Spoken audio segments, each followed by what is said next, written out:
절망의 벼랑이 기적을 창조한다. 그런 제목입니다. 절망의 벼랑이 기적을 창조한다. 2024년도 1월 1일 국민일보 8면에 전면에 소개된 글을 보면 글 쓴 분이 누군가 하면 조정래 작가. 여러분 잘 아실 것입니다. 대하소설 태백산맥을 쓴 한국에서 가장 책을 많이 판 작가 가운데 한 분입니다. 태백산맥 누적 판매량이 얼마나 될까? 1000만 부 이상이 됩니다. 그 외에도 아리랑이라든지 한강이라든지 정글만리 이런 책을 써서 베스트셀러 작가였습니다. 아주 의식도 있고 상기한 분이십니다. 이 조정래 작가가 이런 이야기를 글을 쓰고 있습니다. 이게 사람 사는 나라 맞느냐? 이 대한민국이 이게 사람 사는 나라 맞느냐? 하면서 5가지 수치를 얘기했습니다. 그게 뭘까? 자살률 1위, 이혼율 1위, 노인 빈곤 1위, 출산율 꼴찌, 국민 행복도, 특별히 젊은이들 가운데 행복도 꼴찌. 이래가지고 선진국이 되면 뭐를 할 것인가? 이런 얘기들 글로 쓰고 있었습니다. 그 전면 8면을 다 오려서 여러 번 반복해서 읽어보았습니다. 그게 참 맞다 그런 생각이 듭니다. 조정래 작가의 부인이 누구냐면 김초의 시인인데 이 김초의 시인이 이런 얘기를 하고 있습니다.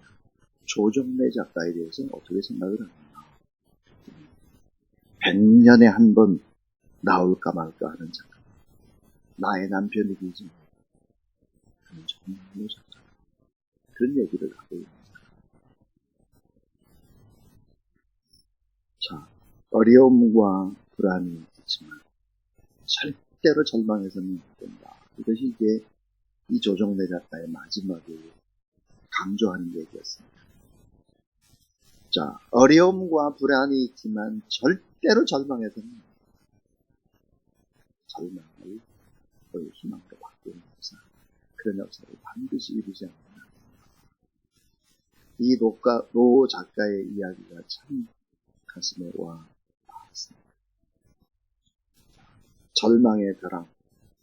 이 절망의 벼랑이 오히려 끝이 아니라 기적이 창조되고 오히려 소망을 만들어낼 수 있다. 오늘 본문이 그런 주제입니다. 자, 오늘 말씀은 12년 동안 혈류증을 앓는 여인. 12살 때 회당장 야이로의 딸이 죽은 얘기. 여러분 잘 알고 있는 얘기. 그러니까 깊은 절망과 깊은 고난의 수렁 속에서 허우적대는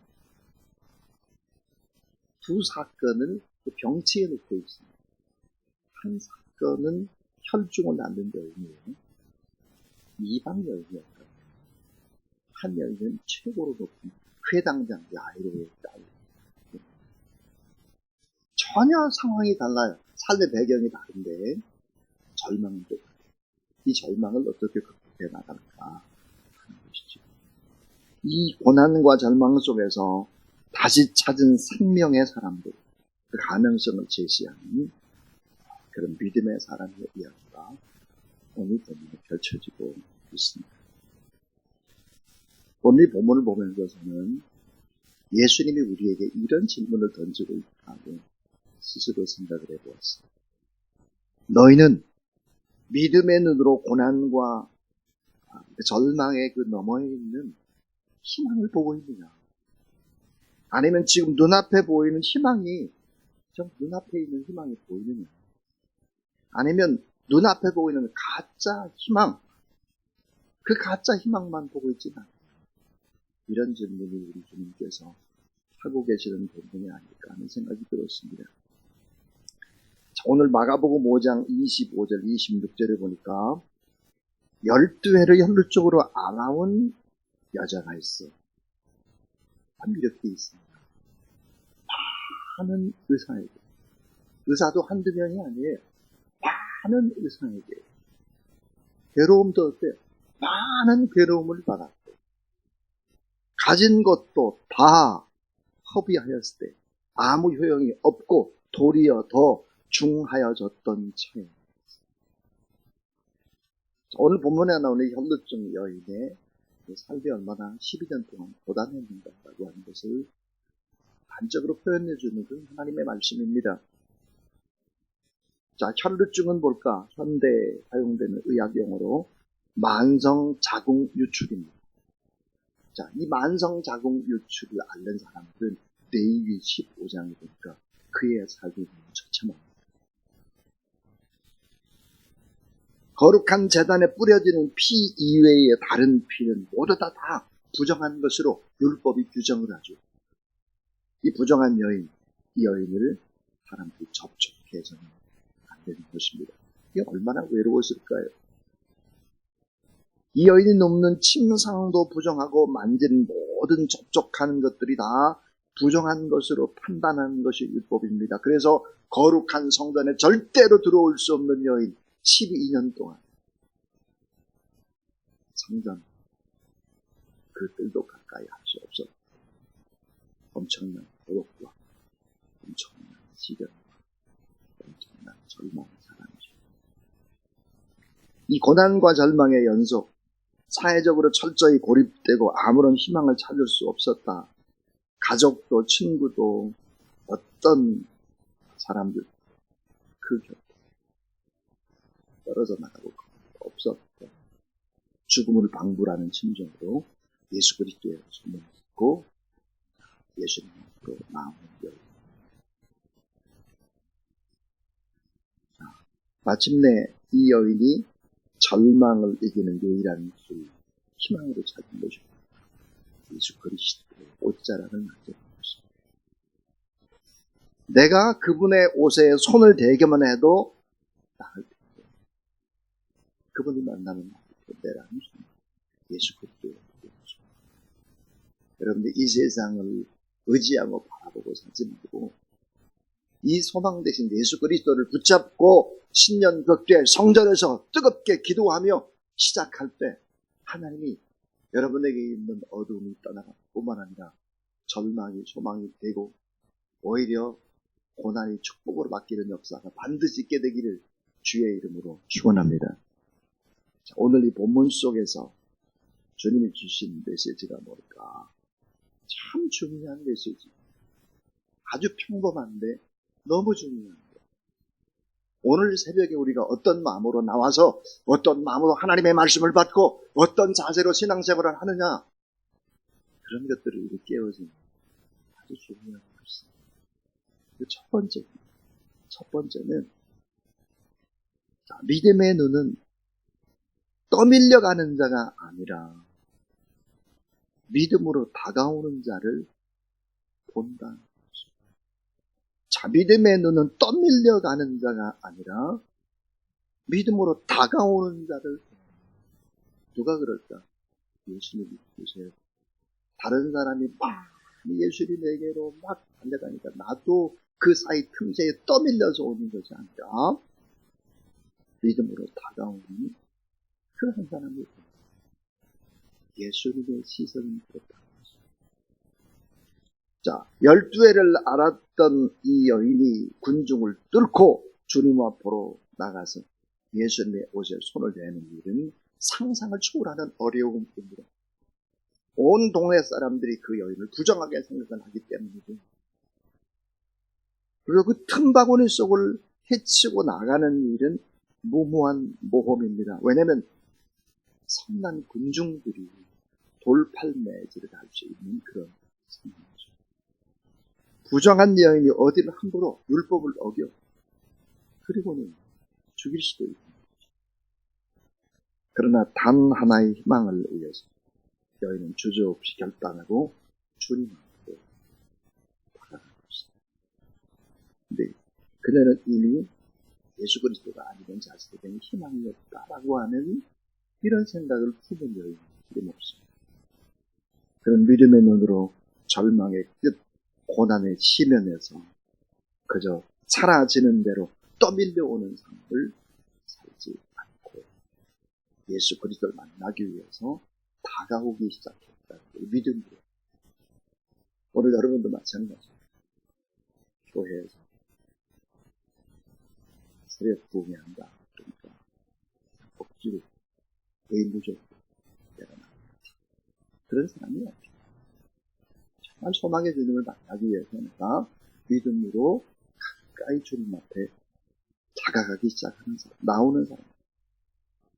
자, 오늘 본문은 두 관점을 날카롭게 병치시켰다고 했어요. 특히 재미있는 부분이 있어요. 그것은 뭘까?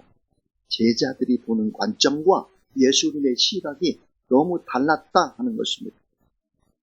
누가복음 8장에도 똑같은 본문을 가지고 있는데 누가복음 8장 40절에 보니까 예수님께서는 자기 자신에게 능력이 나간 것을 몸으로 느끼시고 누가 내 옷에 손을 댔냐?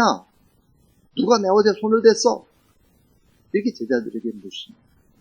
그래서 제자들이 퉁명스럽게 대답을 하죠. 무리가 예수님을 에워싸서 밀고 있는데 손댄 사람이 한두 명이 아닌데 어떻게 그 사람을 알아요? 이런 반응. 아니 지금 이렇게 많은 사람이 옆에서 밀고 쓸려가고 야단인데 누가 예수님 몸에 손을 댑니까? 저희는 어떻게 압니까? 참 예수님의 질문, 그 질문은 뚱딴지 같은 질문이다. 이렇게 제자들이 생각을 한 것입니다. 무리가 에워싸서 밀고 있는데 어떻게 수없는 사람들이 예수님 곁을 지나고 손을 만지고 옷을 만지고 있는데 그 여인이 어떻게 합니까? 그런데 예수님은 너무나 중요한 그 여인을 알고 있었다는 것입니다. 두 번째로 중요한 것입니다. 예수님께서는 떠밀려오는 자와 다가오는 자를 정확히 구분해내셨다는 것입니다. 사람들이 그냥 떠밀려오는 사람들, 만나기 위해서 다가오는 사람을 정확히 구분해내셨다라고 하는 것입니다. 정확히 한 여인, 믿음의 여인을 구분해서 지켜보고 계셨다.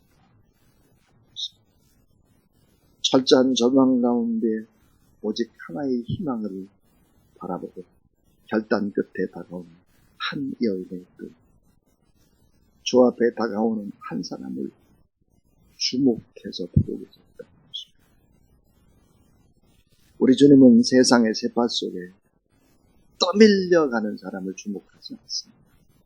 이 세파를 거슬려서 내가 믿음으로 살아보리라, 믿음으로 살아내리라. 이런 사람들을 주목합니다. 그런 사람들이 나와서 하나님 앞에 간절히 기도할 때 그 한 자락 한 자락의 기도는 땅에 떨어지지 아니하고 하나님 앞에 그대로 다 상달이 된다. 믿으시기를 바랍니다. 오늘 이 시간도 떠밀려가는 자가 아니라 주 앞에 다가오는 자를 기억하시고 정확히 주목하셨다 하는 것입니다. 희망에 소멸된 그 자리, 절망과 낙심의 자리에서도 희망을 보고 능동적으로 주님께 다가오는 것입니다. 그 성도를 위해서 우리 주님은 어떻게 하십니까? 자기의 옷자락을 내어주십니다. 여러분, 주님이 옷자락을 내어주실 뿐만 아니라 그분의 삶 전체를 우리에게 내어주셨죠.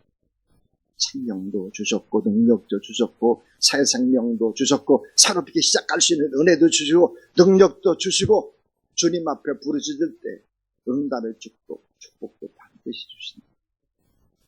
오늘 본문 중에 너무나 멋진 하나님의 말씀이 있습니다. 마가복음 5장 32절이죠. 예수께서 이 일 행한 여자를 보려고 따라하세요. 둘러보시니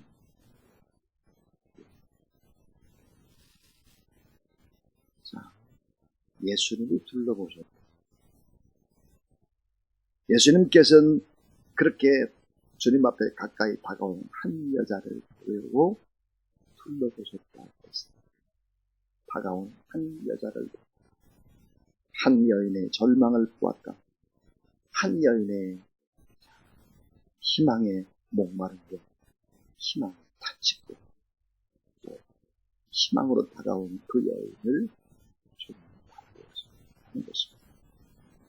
예수님의 눈과 예수 그리스도를 믿음의 시각으로 바라보고 다가오는 한 사람, 떠밀려 쓸려가지 않고 다가오는 한 사람을 주목하고 계셨다는 것입니다. 그래서 예수님께서 그 여인에게 이렇게 말씀합니다. 마가복음 5장 34절. 예수께서 이르시되 따라 내 믿음이 너를 구원하였으니 평안이다. 따라하세 내 병에서 놓여 건강할지어다. 예수께서 이르시되 따라 내 믿음이 너를 구원했구나. 구원이 먼저, 죄 씻음이 먼저. 평안히 가라. 네 병에서 놓여 건강할지어다.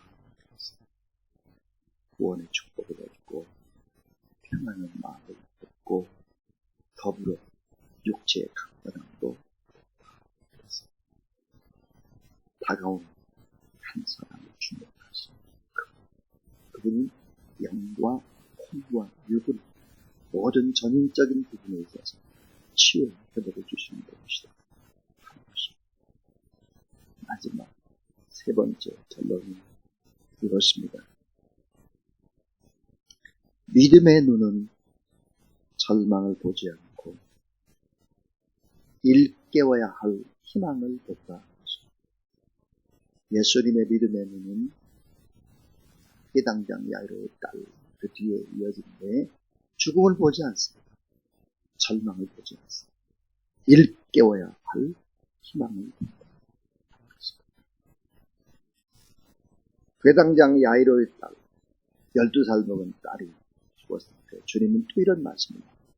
누가복음 8장 50절에 예수께서 들으시고 이르시되 따라하세 두려워하지 말고 믿기만 하라. 그 다음에 그리하는 딸이 구원을 얻으리라 하시고 두려워하지 말고 믿기만 하라. 죽음을 보지 않고 절망을 보지 않고 일깨워야 될 희망을 보신 예수 그리스도.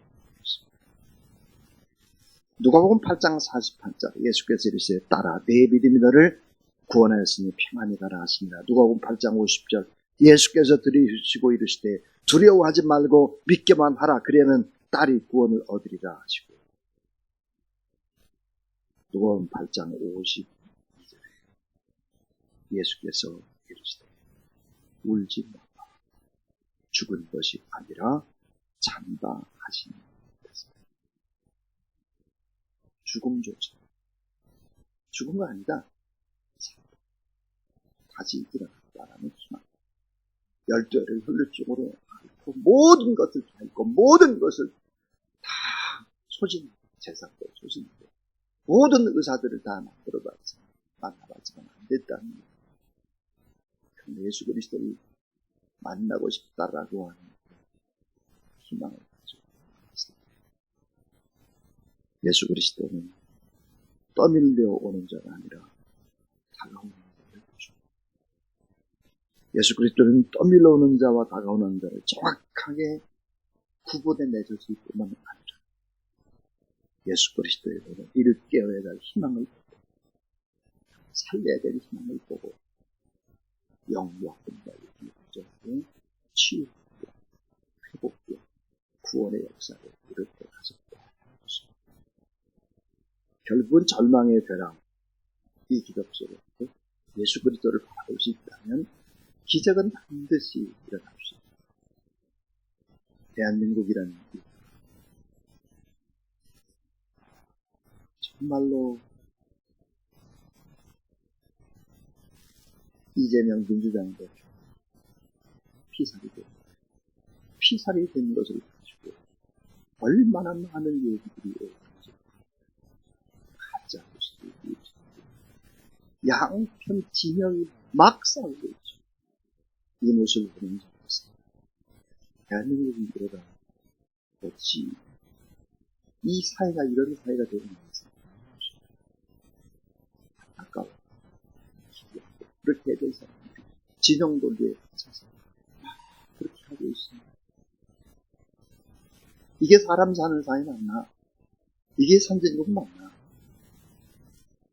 이렇게 가서는 안 되는 거 아닙니까? 오직 희망이 어디 있다고 생각합니까? 정치에 있습니다. 물질이 여기보다 지금보다 2배 많다고 행복해지는 겁니까?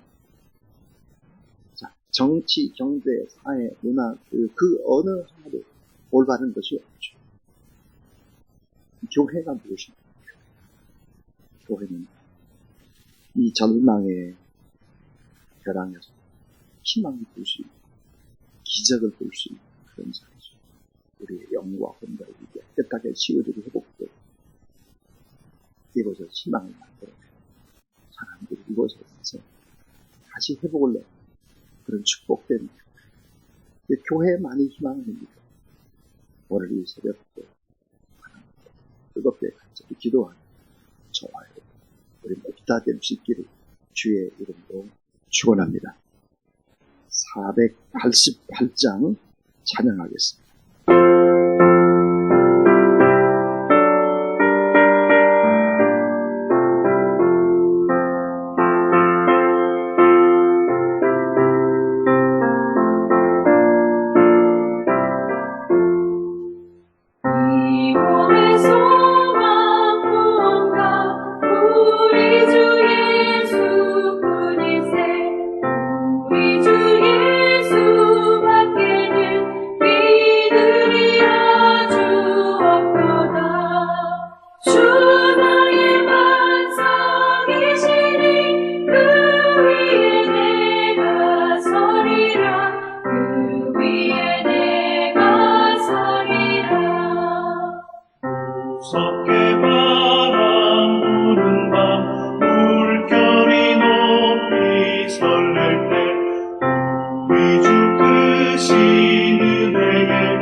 여러분 488장 3절을 다시 한번 보시면 저는 이 찬양을 부를 때마다 3절을 주목을 합니다.